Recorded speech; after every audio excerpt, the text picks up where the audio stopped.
चलिए दोस्तों, आशीष यादव और अमित आशिक ने एक बवाली गाना लेके आया है। पहले गाना को सुनिए। फगुआ में दोनों मुल्ला झूल रहा महुआ के तो अमित आशिक ने इतना स्पीड से गाना को गाया है। पहले गाना को और एक लाइन सुनिए आशिष भैया। फगुआ में दोनों मुल्ला झूल रहा महुआ के दारू। तो इस गाने का पोस्टर भी लाजवाब बनाया गया है, जिस गाने का टाइटल है तोर माल में हम डालबो तोर माल में हमर माल में तू। ये गाना कहीं ना कहीं बहुत ही बड़ा गाना है और आशीष यादव ने गाया है। ये गाना बहुत एकदम रिकॉर्ड तोड़ गाना है।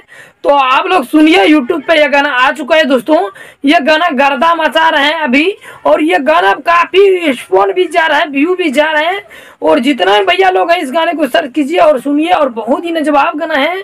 हम बोले थे कि भैया लाएगा तो कुछ मार्केट में हट के लाएगा, तो आप लोग के बीच लाया होली का बवाल गाना दोस्तों। तो आप लोग जाके सुनिए और प्यार दुलार दीजिए इस गाने को।